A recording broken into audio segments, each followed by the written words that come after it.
Hey guys, Richard Blaine here. Thanks for stopping by my easy cooking channel tonight. Bear with me, I'm testing out a new camera, a true HD camera. I'm learning, it's got a learning curve, but anyway, I'm testing out a new camera, so bear with me. Tonight I'm not cooking. Tonight I'm testing out this new camera by doing a review. I'm going to be reviewing some knives that are made by a personal friend of mine named Rick Pileri of Pileri Custom Knives, okay? I've known Rick for about 20 years, ever since I've been here in Las Vegas, and in the last year or so, he got into making custom knives. And he makes some really beautiful custom knives, knives that fit every purpose, and he even makes knives for a bunch of units of EOD Master Crabs, Navy SEALs. That's how much they like his work. So tonight, no dinner, no food. I'll probably end up making myself a ham sandwich.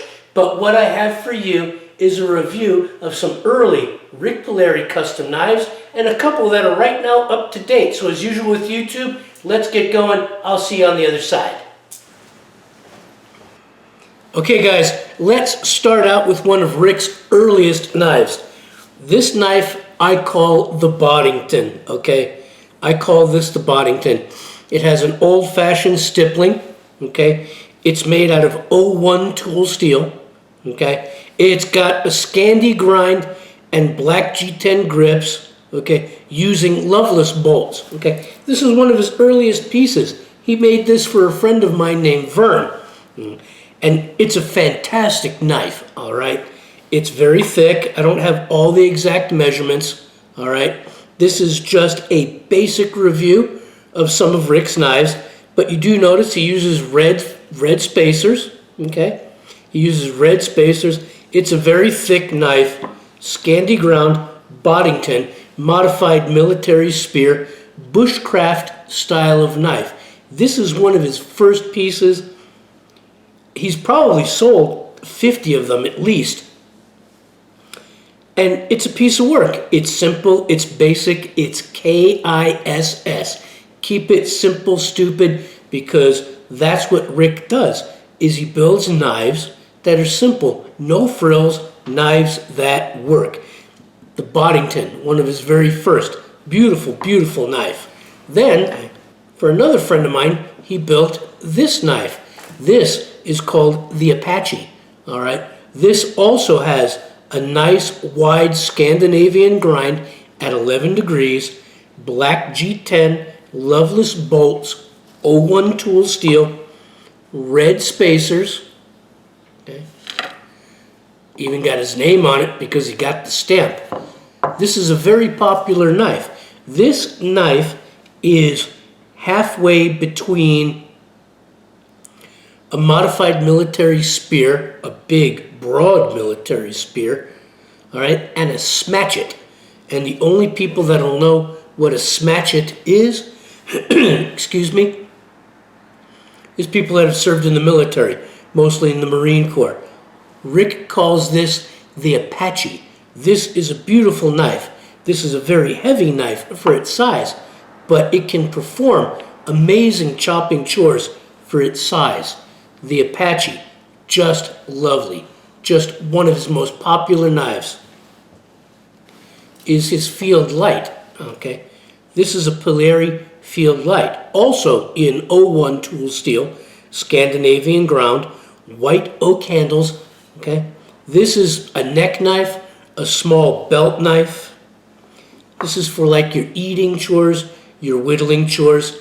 He leaves this carbon stippling on top. They're just beautiful, all right? He likes using carbon. I love carbon steels over stainless steels. I rarely take a stainless knife out into the field. But this is his Field Light, okay? He's been making this for about a year. I have one of just about everything he's made. I probably have the largest collection of Pileri custom knives in the world. And he keeps on getting more and more popular. He takes his steels to the nth degree, all right? He gets them rock weld, he forges them. He even does a process when making the knife called a salt bath, which a lot of big manufacturers won't do. It's just an extra step in the refinement of steel, in the refinement of the carbide dance. The next knife I have to show you is this. All right. This is his Field Light Necker. All right. Also 01 tool steel. Rock welded about 5961. Okay. Beautiful, beautiful grips. Okay. This one is also white oak. There we go. This is also white oak, full flat grind,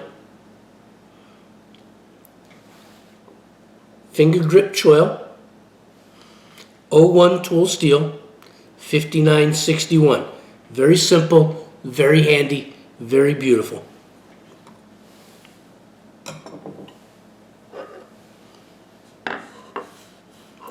This one is Rick's own daily carry. This is his Field Light Necker with a Scandinavian grind at 11 degrees, 01 tool steel, and walnut grips. Now, let me say something about the walnut grips, okay? There's walnut, and then there's walnut, okay? You can buy walnut slab to make knife handles every day of the week from your largest knife making supply shop. Just regular walnut. It's a fairly good hardwood, okay? But this walnut, okay, this walnut is something special. When you order a knife from Pileri Custom Knives with walnut, you don't get just plain old run-of-the-mill walnut. What you get is walnut flooring. And why is walnut flooring so much tougher than regular slab walnut that you get from a knife maker supply? Well, it's walnut flooring. It's been pressurized.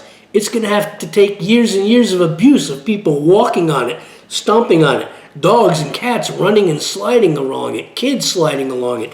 This is walnut flooring. This is the toughest variety of walnut you'll ever find. And if you like a knife with a natural like wood, then you want walnut flooring, not just plain old walnut. This is a beautiful Field Light Necker or Field Light belt knife. This is just lovely.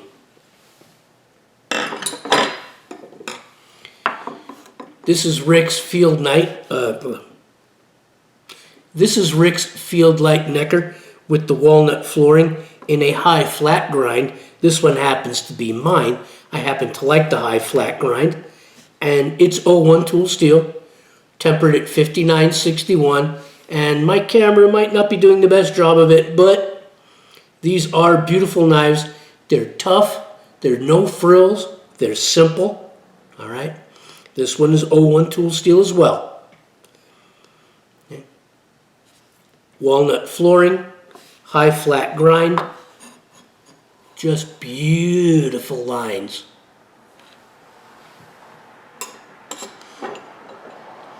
Now, I want to show you something interesting because he and I are collaborating and working on a kitchen line. This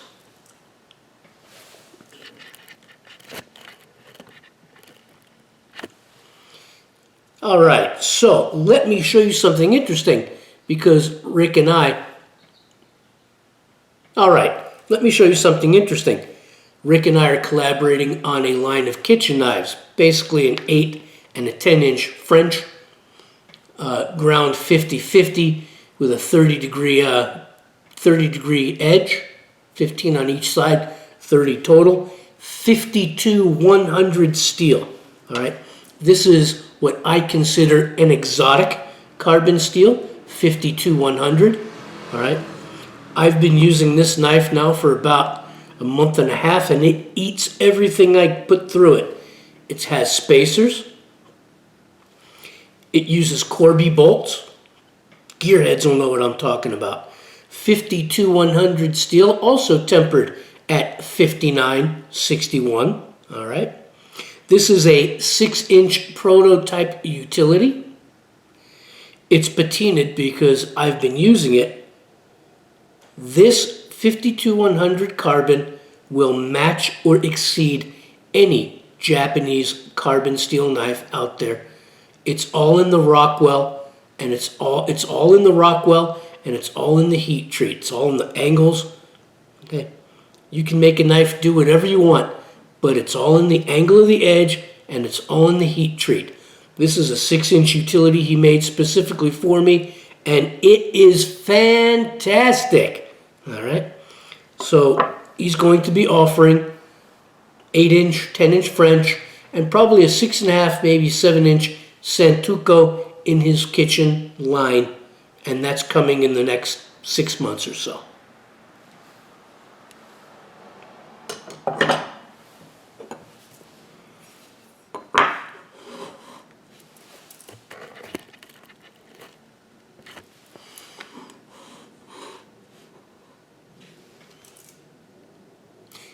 This is an interesting little knife that Rick made for me.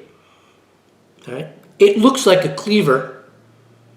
Technically, it is a cleaver, but it's too small to be a cleaver of bones, okay? Or a butcher's cleaver, or a cleaver for chicken, all right? The grips are white oak. The blade is 01 tool steel, 5960 Rockwell, asymmetrical grind, about 80-20. Okay. Rick calls this knife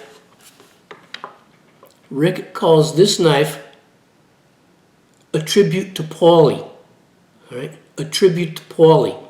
If you ever watch Goodfellas, you see that scene where Paulie and the guys are in jail, and Paulie is slicing the garlic.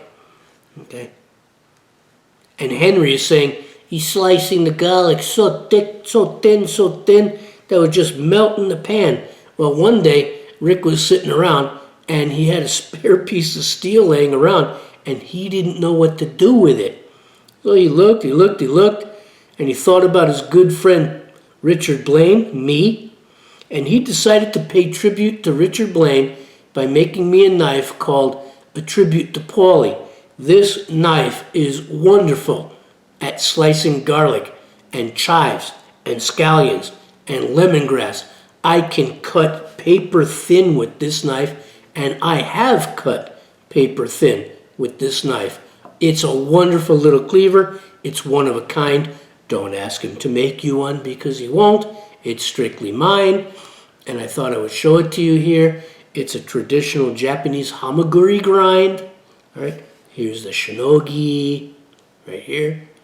Okay, it's about, like I say, about an 80-20, but it's a wonderful cutter. And when I cut garlic, this is the knife I use because it's a tribute to Paulie. I don't care what anybody says.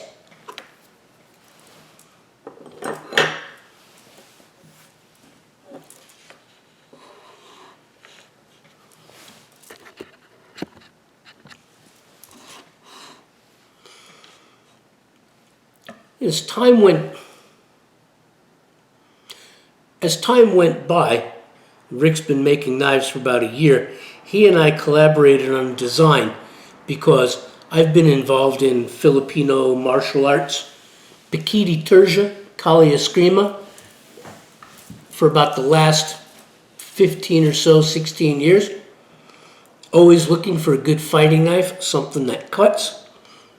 And he and I came up on this collaboration. This knife, made out of 52-100, Rockwelled at 5961, black G10. Okay. This is a variation on a Sicilian knife called the Sika dagger. All right. This knife has a full saber grind in the front and a full flat in the back. It's pretty much a hamaguri grind, a Japanese saber. Full flat here, high flat or saber here. This knife is about 90-10, asymmetrical grind. But if you notice the bowing of the blade, let me get it here. If you notice the bowing of the blade, any of you that are, there we go. If you notice the bowing of the blade, okay, this knife is designed to cut. Okay, if you look at the angle of the grip, you'll see that this knife is designed to force your wrist to move, to utilize the cutting edge from the back to the front and not ball bat a cut like a lot of cowboy knife fighters do. This makes you move the wrist. Move your wrist, okay, to cut from the back to the front to find the spine, okay? This is a fighting knife, all right? Many of you aren't into it. I'm into it. You know, I've been doing this for so long. I'm always looking for the perfect knife for the perfect fight, all right? And this is it, the Sika dagger. Look at this. This is beautiful. This is a beautiful piece of work. And I've just shown you 8 pieces of Pileri custom knives. And I'm going to leave a link in the description box to his website, to his Facebook page. And if you're interested, give him a holler and see what he can do for you. He's done nothing but wonders for me. I want to thank you for watching. I'll see you on the next video. Take care.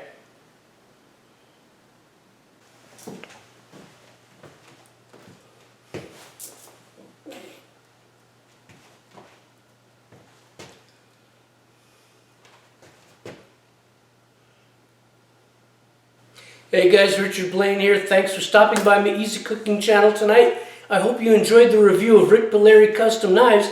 I have more reviews coming. We got knives that cut through nails. We have knives that cut through bolts. Rick makes knives that cut through just about anything. And I have more of his videos. Hey guys, Richard Blaine here. Thanks for stopping by my Easy Cooking channel tonight. I really want to thank you for stopping by. I'm sorry I didn't have anything to cook for you, but I hope you enjoyed the review of Rick Pileri Custom Knives.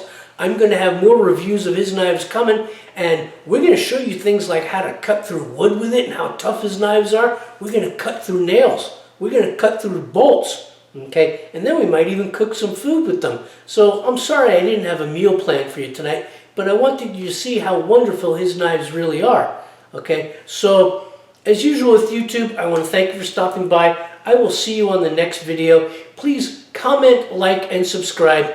And I'll see you on the next video. Take care.